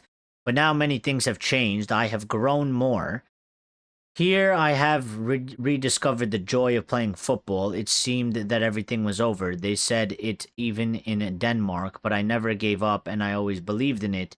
You can't always be at your best. I know well that I still have to work and improve a lot. I am very self-critical about this. Now in Denmark, they say that I am back at the center of the project because I am working and scoring much more. Well, fair enough. I thought he was going to say something more, I guess, indictment on Manchester United. But fair enough. Any news on my boy Scalvini? Absolutely zero. Not even a tweet by some random Manchester United fan online asking for Scalvini. Not even one of those. Zero. Nothing. Unfortunately, I apologize, but yes, I've not seen this guy's name ever mentioned. So the point I'm making is we're not even getting an FA Cup again. I mean, I don't think so. I mean, listen, it depends how this goes, okay? So we'll see. There's going to be clear indications of how this is all going to go depending on what they do and don't do. So I agree to the sense of if they do what you're saying they're going to do, Niche, which is basically sign Baleba and then just fuck everything else off and basically just make up a bunch of excuses, then I agree with you 110%. We're totally fucked and everything is going to go shit up and we're going to be awful. We're going to be terrible and we ain't winning shit and we're only going to get worse. I agree with you 110%. If they do things to a level where I think, well, pretty good, then I think that we'd have a chance at being able to do stuff. But ultimately, we just gotta wait and see. So, like, this season has gone particularly weird, okay? Because I don't know, before we started the season, most of us, majority of people were like, we'd do well to finish 6th or 7th, coming off 15th. And here we find ourselves in 3rd. We need 10 points in the last, 7 matches. We need 10 points to mathematically guarantee Champions League automatically, whether that's 3rd, 4th, or 5th. But we find ourselves in 3rd, and we have an opportunity to finish in 3rd. And we're not that far off a 2nd either. So depending on how results and performances go for the rest of the season. And then that's, to me, this is why it's going to get real interesting, because I think, this summer will be sort of a huge indicating factor of what's actually going to happen. Is it all a facade, and is it really all just about money, and are you going to do the bare minimum, and are you going to try and pretend like you're doing the most, and you're going to try and sell it to people like it's something? But we all have eyes, we all have a football brain, we all understand the circumstances. We all can look at and say, well, they went and bought this player, this player, this player, and this player, and we could all say pretty much if it's good or that's shit, and know if it's serious or not serious. So once we have this summer, and then we start to see the season unfold, it's gonna be a good indication, because this is gonna be their 3rd summer window. Right? Yeah, this will be the 3rd summer window. And if we don't have a good season next season and we go backwards, well, it's kind of over for them to a certain degree.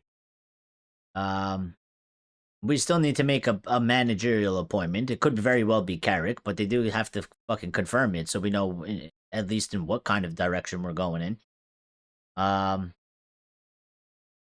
I agree. The Coldplay did not solid because he is not solid.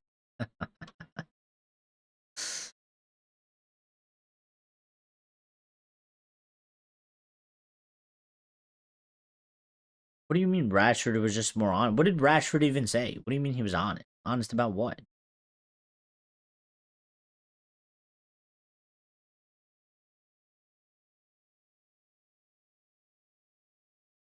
No. We got one United fan here. This guy still wants João Felix. Why the fuck would you want João Felix? That guy is a bum. That guy is trash. The guy belongs in the sandbox where he's playing.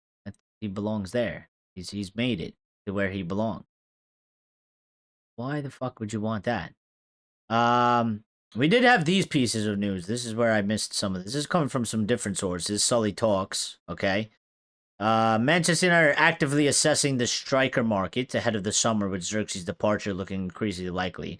Well, that's the first time we've gotten mention of a striker. I find that quite interesting, because I sort of just believed, well, we're gonna have Sesko, and then if we don't use Sesko, we'll use a false 9. Now, Mbeumo's been playing there, and he's not scoring, and he's not having necessarily good performances as of late. But I mean, it is the lineup that Carrick started with, and we are the best performing team in the league since he started using this. So I kind of always felt like that was plan B, but I don't know. We're looking at the striker market now, apparently. United are actively assessing the striker market. Internal recruitment meetings will now start to advance over the coming weeks. I just don't think we'll get a striker. I don't know. I mean,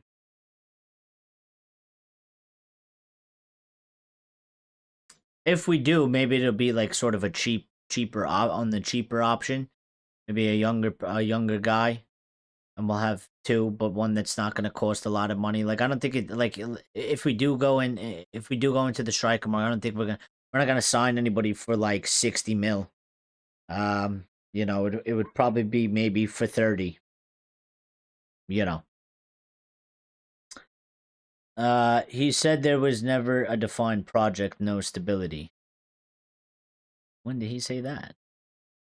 I must have missed that because I don't remember him ever saying that. I don't remember him ever really saying that. A striker would be money wasting. Well,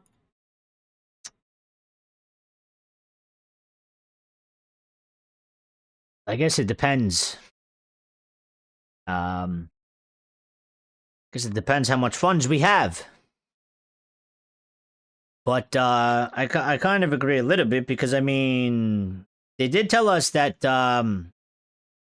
you know, we revamped the attack. So we kind of just were like, well, we did revamp the attack. So we're not expecting to spend any money really on the attack. I think the only sort of curveball that comes out of that is that obviously because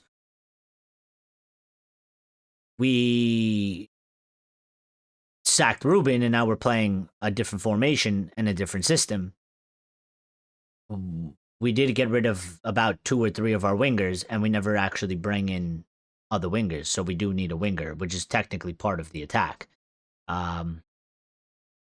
Even though Mbeumo is kind of like a winger, but Cunha isn't a winger, and Cunha is like a central player, more so. But he is being played on the wing because we don't really have any other options. I also find that a bit interesting as well. Would you guys consider taking Cunha off of the wing and putting Cunha in sort of the striker position, and having Mbeumo and Diallo play out wide? Because like, I mean, Cunha's been playing there, but like initially, I never really would have put him in that position. I would have always just put him, if he's not playing 10, he's playing striker. But we've been going with Mbeumo up front if it's not Sesko. And I'm just kind of sitting here thinking, well, Mbeumo is having a bit of a hard time there. And I feel like maybe Mbeumo needs to go back on the wing, where Mbeumo was once upon a time usually starting and playing, and particularly was always playing. And I just feel like, why don't we put Mbeumo on the wing? Why don't we put Cunha up at top as striker if we're not going to start Sesko? You have Cunha. Yeah, Cunha is like a Rooney. I find that interesting because we don't do that, and Carrick doesn't do that. And I think even like Ruben didn't really do it either. I think he did it like once, but it seemed like he didn't like it.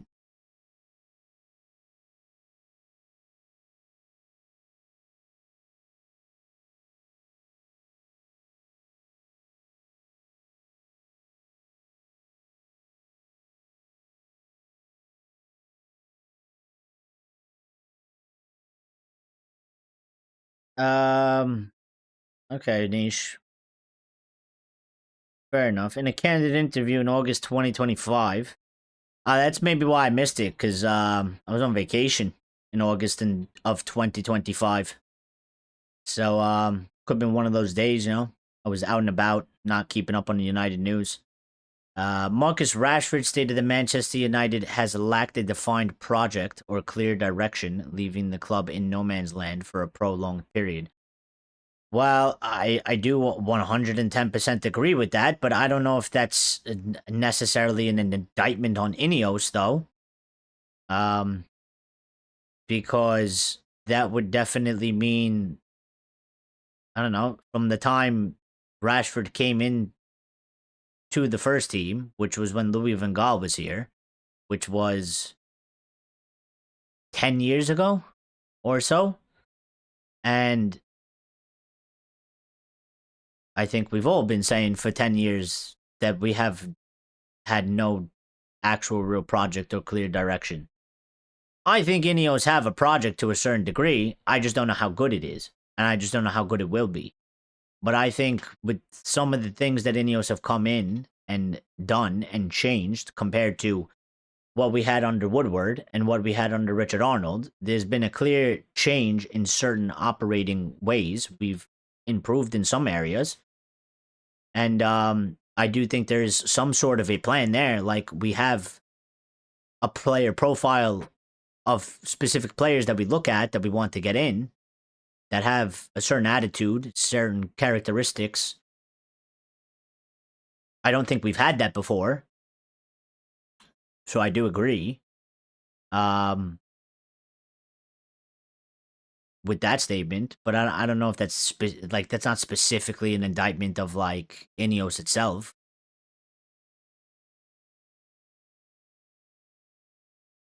And Buemo hasn't had a good game under Carrick. He was cooking under Amorim. They had a project, but bottled it due to being tight with money. Well, I do think that, listen, it's a bit of a hard game to play, okay? I do think we are in a bit of a financial place where we have to sometimes walk a tightrope. When you go off of last season into this season, I get it. And the way the Glazers have operated this club has led us here. But there are times to be... You can spend money. Like, we're not in the same situation we were in maybe 2 seasons ago or last season. We have money coming in. So, the only thing that I will say is, if they are smart, we have the opportunity to spend more money. They need to spend the money so that we stay in the zone of continuing to make money so that we don't end up back into the same spot of basically being completely fucked and not being able to spend money. If we get outnumbered in the middle next season, what would be the fix? What would it be the fix? I mean, the only fix is to go to a 3.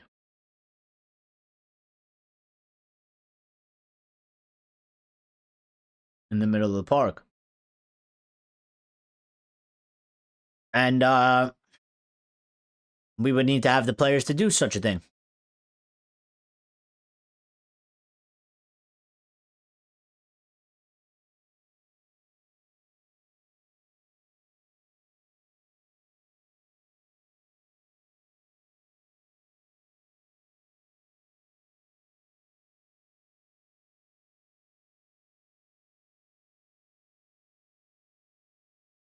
We would need the players to do such a thing. But that comes down to tactics. It comes down to the manager. I mean, they're going to have to make that move, so their call. I haven't seen somebody do that yet in a match. To come on in the 8.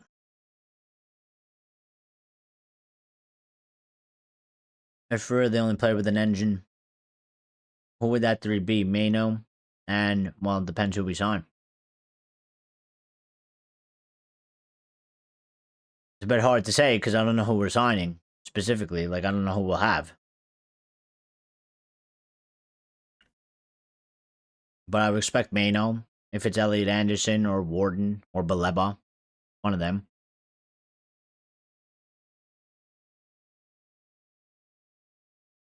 I think it would depend if Ugarte is still here. And most likely,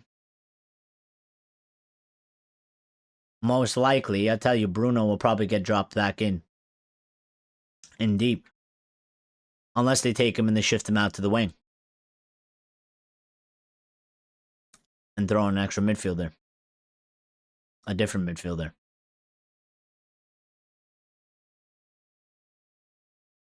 Because they're not subbing Bruno, so.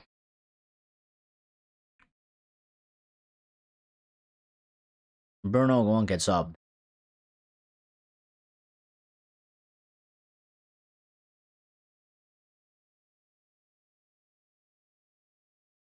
Get 2 cheap wingers. You think Mainoo must go to Bayern or Juve and Baleba should go to Arsenal? Why? Oh, I think Mainoo must go to Bayern or Juve and Baleba should go to Arsenal. Why?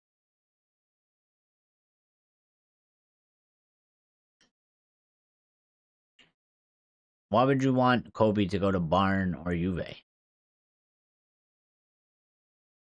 Vlog Bruno. Here's the thing. People, they get very opinionated about the whole Bruno thing, but We haven't had a manager. Okay? And I think, what is it? Ali, Ten Hag, Ruben, and now Carrick. 4 guys. 4. We haven't had a manager that is willing to take him out. Not a single one. Not a single one. So, I know people present it as like an option, but it's not an option, is it? Because how do you have 4 different managers and they never take him out? They actually refuse to take him out.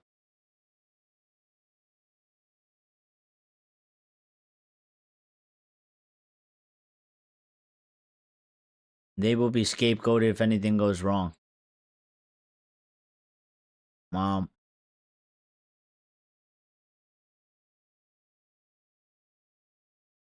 I don't really buy that. I mean, listen, morons might scapegoat them because they're morons and they don't know what they're talking about because,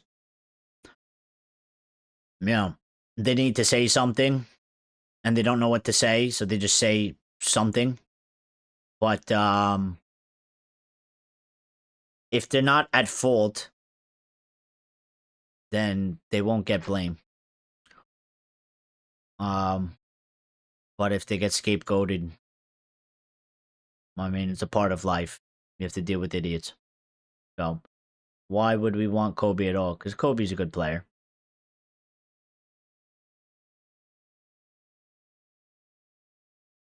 We haven't had a manager since Bruno came that didn't get dominated in the middle to be so slow at this age. Yeah, it's because we've had also a shit midfield for a really long time.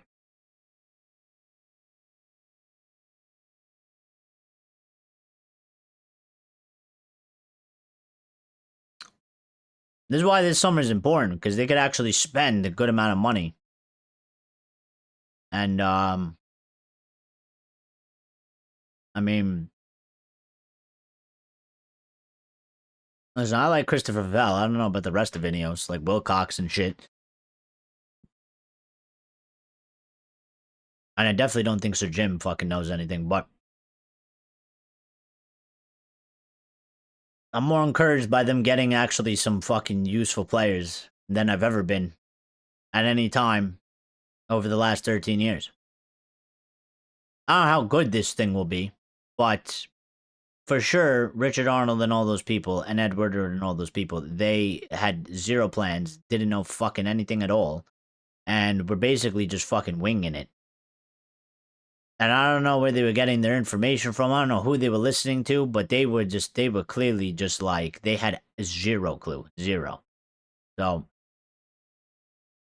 Vivell is good, the rest of the garbage. Well, that's what I'm saying. At least, like, listen, Vivell is in there, and he seems to have a certain level of influence, like, you know. So there's a little bit of hope in there. I think it's a little bit better than what we used to have, because it's like you're talking about like Richard Arnold and John Murtaugh. It's like, the fuck do they know? And then you have like Ed Woodward talking about let's sign Bastian Schweinsteiger because he's a beast and he was past his prime. And doing weird signings like that. So like, I think there's like at least a glimmer of hope. You know? It's just more about like if they actually spend the money and they actually get shit done. So, you know.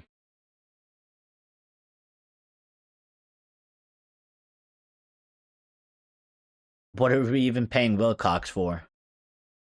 Well, probably to be like a sort of Sir Jim's puppet to a certain degree. I mean, listen, I never liked the fact that Wilcox became the director of football, okay? That's like one of the things that I don't like that they did. Because, listen, you bring in Dan Ashworth. You want to sack Dan Ashworth because you don't like him or, you know, was a fuck up. Whatever, fine. You fucked up. Sack him. I don't care. I'd rather you sack him 3 weeks into the job than keep him there because to save face, to be like, oh, because we're going to look like fucking idiots that we spent all this time and money hiring him. And shortly after we realized, yeah, this is a wrong thing to do. I don't really have a problem with that. Some people make a huge deal about it. But I would rather them be like, okay, you don't fit here and you are not what we were expecting, so get the fuck out. But my biggest problem that we did was we took Jason Wilcox, who was a technical director, and we gave him the job of director of football so that we don't have to hire another director of football. And then Jason Wilcox is essentially doing two jobs. Because as far as I know, I don't even know if anybody else was given the technical director job.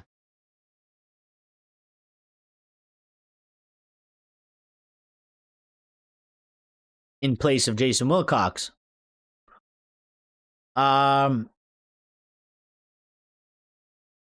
And I don't think they were. I'm pretty sure Jason Wilcox is essentially doing two fucking jobs, and he is the director of football and the technical director. He's literally doing two jobs, which is not efficient at all, and shouldn't have been the case. And Jason Wilcox didn't do anything to deserve a promotion, which is ultimately going from technical director to director of football, because director of football is technical director's boss. And just under the CEO. And we should have always hired another director of football. We had an opportunity to do so, and there was a guy named Andrea Berta, but they didn't want to get him because he's a bit of an outsider, and he's not mates with Sir Jim because he ain't fucking English. I guess. And so we have this guy as director of football and technical director. I love Christopher Vell. And I've been saying that I think Christopher Vell is the best football guy we got in there. I think he's better than Jason Wilcox. But ultimately, we have to deal with this dumbass.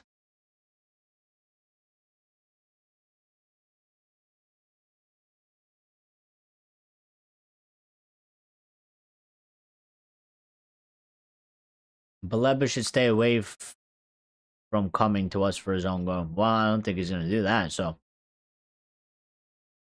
And, I don't really, listen, if you do good, there will be no problems. So, but I don't really have a problem with that. I mean, if you are shit and you don't perform, then you're going to get criticized.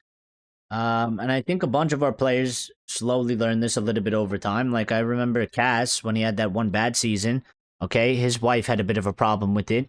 She made statements, and I think Cass had a little bit of a problem with it as well.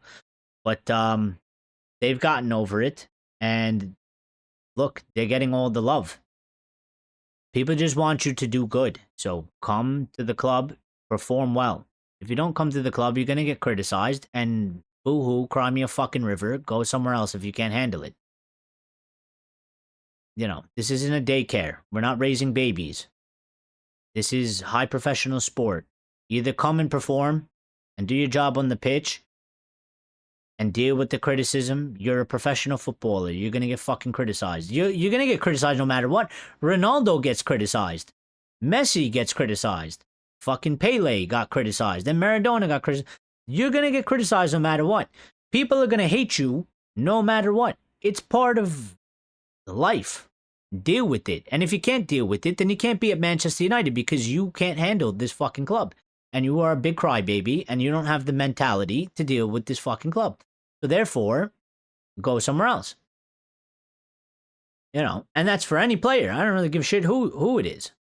But either man up and take up the responsibility or go run away and go somewhere else and go be happy, I guess.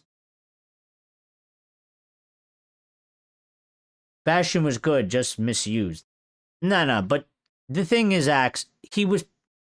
The thing is, you got to take in the context of it, Axe.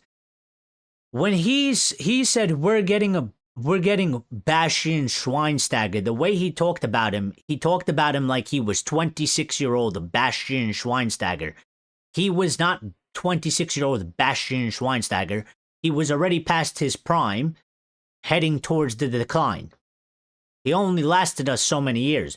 Maybe we misused him, but this idiot was literally sitting there talking about Schweinsteiger like we were signing 25-year-old Schweinsteiger when we weren't. Because he was a known name.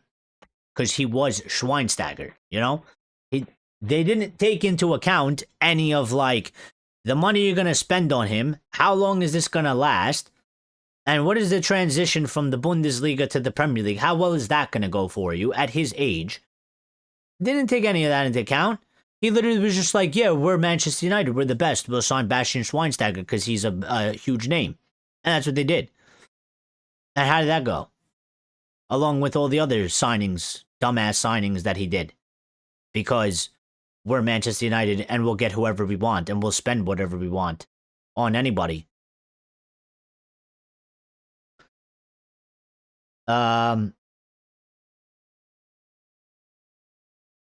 Ruben would have been in 10th right now. Well, maybe he would have been and maybe he wouldn't. I will make the argument that, listen, he had us in 5th. We were right there. And we'll never know for sure 100% because he got sacked. So, could have been in 10th. Could be in top 4. 3rd place. Could be where we are now.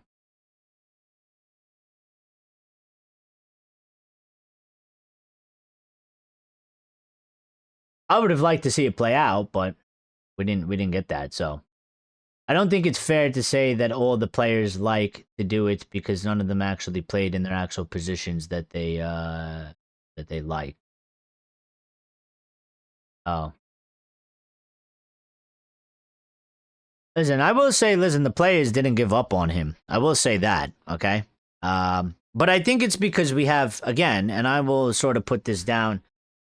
Listen, there's some players prior, but we did get a bunch of players under Ineos so far since they come in. And this is what I talk about the profile player. I think these guys, listen, we did get players that have good attitudes and have, there is a decently good level of mentality there. Way better than, go back, I don't know, 4 seasons, 3 seasons when it wasn't so great.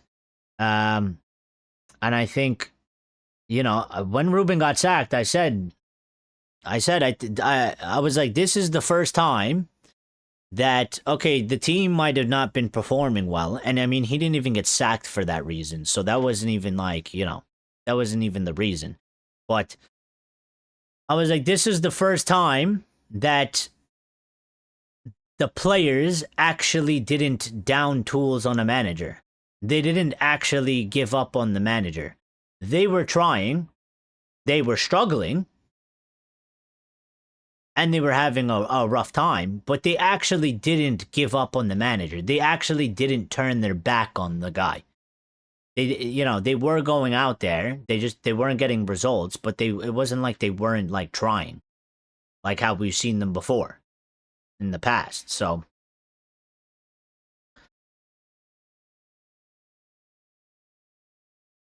it's just broken. Salah's left Liverpool. Well, I fully expected that. Man had a few bad games and people say he's crap. Yeah, but that's because people are stupid. And Euro had one bad game and his was ran down. Yes, Axe. You cannot instigate violence, bro. You can't instigate violence against anybody. Nonetheless, the Glazers. You can't instigate violence against anybody. It's against the terms of service. What's wrong with you? When Cass got hated on, all I had to do was show his trophies. Yeah, but people don't care about that because, again, if you're not playing well in the shirt, we don't give a shit about your trophies. Good for you and your trophies. But your trophies are not at Manchester United. You're wearing a shirt. Perform on the pitch. And nobody will say anything. And if anybody does say anything, well, then they're just fucking idiots and nobody takes them seriously. Like, no, some people are whatever. I mean, like, they say shit just to say shit. There's nothing you could do about that. You just gotta do your own thing. You can't stop these people. But the majority of people, when things are going good and people are doing their job, nobody's gonna complain. Everybody's gonna praise you. It's just the way the world works, and especially in this sort of environment. Okay? When you're on top of the world, you are the hero. When you ain't doing what people feel like they expect from you, you disappoint them, they get angry with you, they throw hate your way. The only way you get out of that, figure out a way to do good performances on the pitch.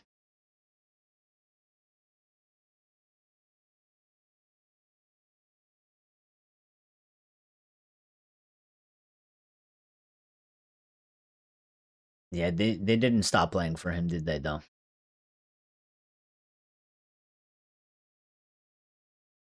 Edward was all about inflating the club value via stupid transfers, still misused, in my opinion. Like, was he worse than Casemiro from last season? Nah, like, when I say that, I just, like, it's not that he was, like, awful. It's just, like, the signing overall wasn't good for the club. You know, it just wasn't, like, in general, good signing. Like, it wasn't, like, a smart signing to do. Because it didn't benefit us really in any way. And who was our next games before he got sacked, and what was the momentum like? Well, listen, I would have just liked to see it play out because we would have known for sure. But he didn't get that opportunity, so it is what it is. We got lots of players that know they're not United quality, so they work hard, and that okay until you want to win big trophies, and then he showed how he got the trophies. Yeah, it's fine, but you're still gonna get criticized, man. It's just how it is. Like, they could show the trophies. Good for you. Again. And you could win all those things. That's fine. But the point that people try to make is your performances are not good at our club right now, in our team, and you need to step it up. And when you do, we will praise you. That's how it works. That's how it always works. Everywhere and any place.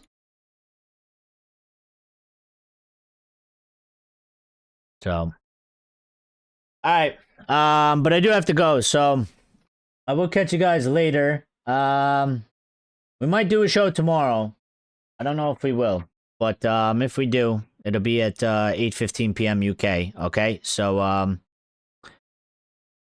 just be on the lookout. Well, I mean, if you have the notifications on, you'll get notified, right? And if you're into the Discord, you will get notified in the Discord. No show Thursday, definitely, and then the remainder of the week is up in the air because I don't know how my work schedule is going to be.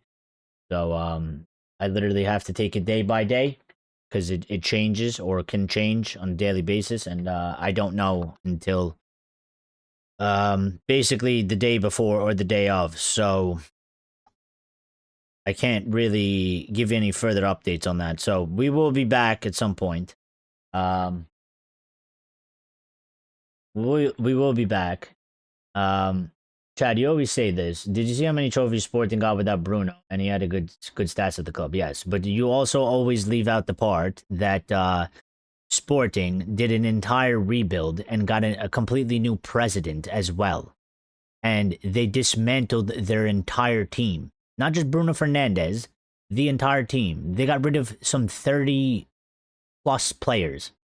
So, but you always leave that part out and you only say Bruno. This is a team sport. And I can guarantee you, if Bruno was there and they did the rebuild, they would win the trophies because it's not one player.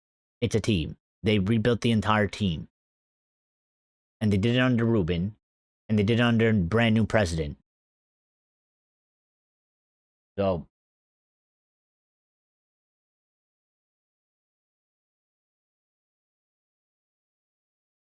But yeah. Listen. Everybody have a good night. Thank you for tuning in. Thank you for smashing the like button and supporting.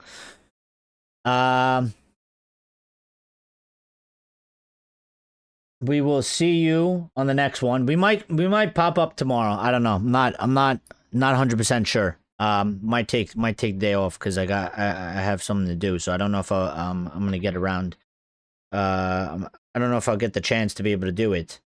The show, that is. So we'll see. If I don't see you tomorrow, everybody have a good couple days. And then I'll see you as soon as possible. Okay.